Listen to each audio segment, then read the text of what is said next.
Next on Worcester News tonight, the first votes are in, what the results mean for next week's New Hampshire primary. And a Worcester cab driver is recovering after being shot during a routine pickup.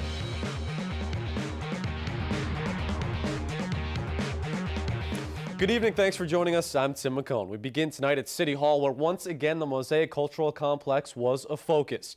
Monday, we learned the Attorney General's office is now looking into the finances of Mosaic. Tonight, City Councilor Gaffney asking for an audit of the timesheets submitted by Mosaic. Tonight's meeting included several outbursts, which included expletives from the crowd.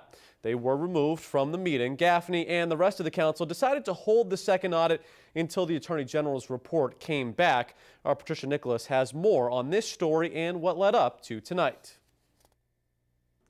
Only an outline of the sign welcoming people to the Mosaic Cultural Complex still remains.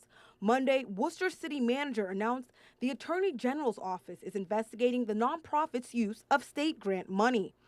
You know, it's gone from simple issues of financial mismanagement and payroll issues to really questioning the motivations of the members of the Mosaic Cultural Center. The Mosaic received funds from the state's Prevention and Wellness Fund. Part of its mission was to conduct hypertension screenings to men of color in the community. But City Councilor at Large Michael Gaffney says it was not happening. The Mosaic Cultural Center has been the staging ground for the numerous protests we've had about the city, to include the Kelly Square blockade, and also the multiple times they've come down to City Hall and to insult our police force. An audit requested last year did not show fraud, but Gaffney says it did show the Mosaic was not providing the services they were supposed to. He has now requested the city review the timesheets. The reason why there's no fraud is because in fraud you actually have to have had a reliance and actually issued payment. Now we actually did rely on those timesheets, which are clearly in error, and therefore the city of Worcester should probably seek to recoup the money that it paid out. Mike Jerry is a community activist and employee of the Mosaic Cultural Complex. He says the Mosaic has been a leader in the Commonwealth for tapping into the needs of the Black and Latino community. The reason why the Worcester group was getting it was because Mosaic and their ability to engage this population. We are the reason why it was a very highly competitive grant, as you can imagine, for that type of money. Some real good proposals, and Worcester was awarded based on their relationship and partnership with Mosaic, and Mosaic was supposed to come to the table as a partner. Jerry says he expects the investigation will not find any wrongdoing, and he says he wants to make sure the people who made these accusations are held accountable.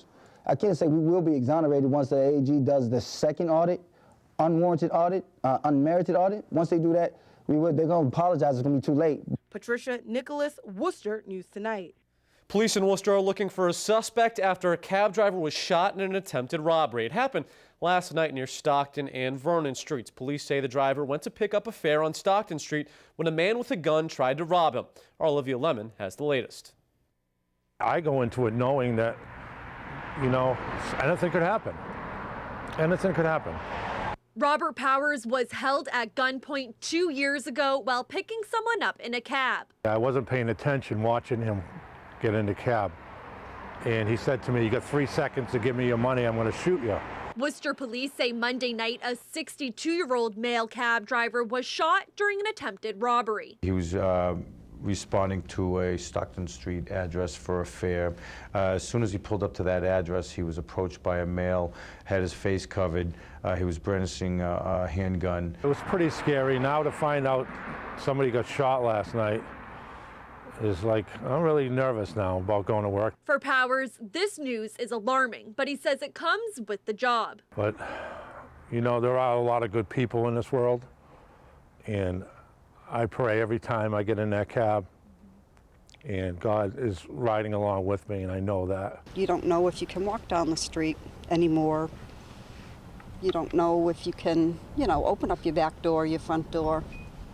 You don't know what's going to be there. Pat Mello lives nearby. She says it's concerning this happened, especially since 2 livery drivers were robbed over the weekend, one at knife point, the other at gunpoint. The drugs and everything that's in the city now, I think that has a lot to do with the robberies. We'll look at the totality of these recent robberies and see if there is a connection. In the meantime, Powers is hoping more can be done to keep drivers like himself safe. I think there should be more effort into you know, people out there delivering and picking people up.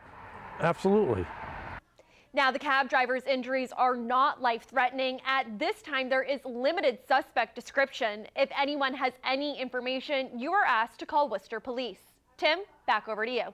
All right, thanks, Olivia. The search for the next Worcester Public Schools superintendent continues Tuesday night. An open public meeting taking place at Doherty.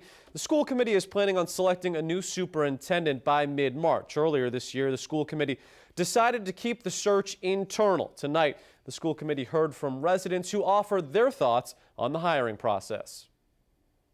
A few weeks back, we sat down and made a determination that we did want to have the community involved in what we were looking for qualities and skills in our new superintendent for our Worcester Public Schools. You know, Worcester needs the next leader to be somebody who is vested in our community and is involved in the community. So getting the community input right now while we're developing the criteria that we will be looking for in our next superintendent is very important to the process. There will be another public forum tomorrow night, February 3rd at North High at 7 p.m. Concern over the future of the Greendale Mall hits the City Council floor Tuesday night. Councilor Gary Rosen expressing concern over a recent Worcester Business Journal report which laid out financial concerns for the mall. According to the report, the mall is only 80% occupied and revenue at the mall is slipping. Rosen asking for the city manager to reach out to Simon Malls, which operates the location, to see if the City Council can help. I'm hopeful that the administration, our economic development department, our business retention manager, they all get over there and talk to Simon Malls and see if there's anything that the city can do to improve the situation over there and keep those businesses here in the city of Worcester. We need them. We reached out to Simon Malls. They had no comment on the report. Could professional hockey be coming back to Worcester? It's a question we'll find out the answer to this week. The Eastern Coast Hockey League Board of Commissioners is set to meet on Friday for a vote in regards to adding any new franchises. Potential owner Cliff Rucker is hoping to bring a team to the Worcester area. Tonight at the City Council meeting, Councilor Christian King asked for a show of support for a potential franchise. Very much community invested. He has an eye towards the community. He's been very clear that he'd like to integrate his business into the community, and you know, it's a win-win for Worcester.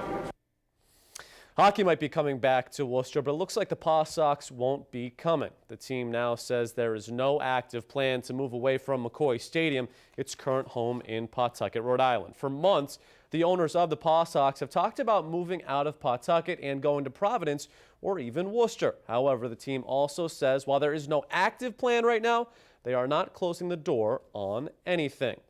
The Democratic and Republican candidates are on to New Hampshire and focused on next week's primary as they battle for the presidential nomination.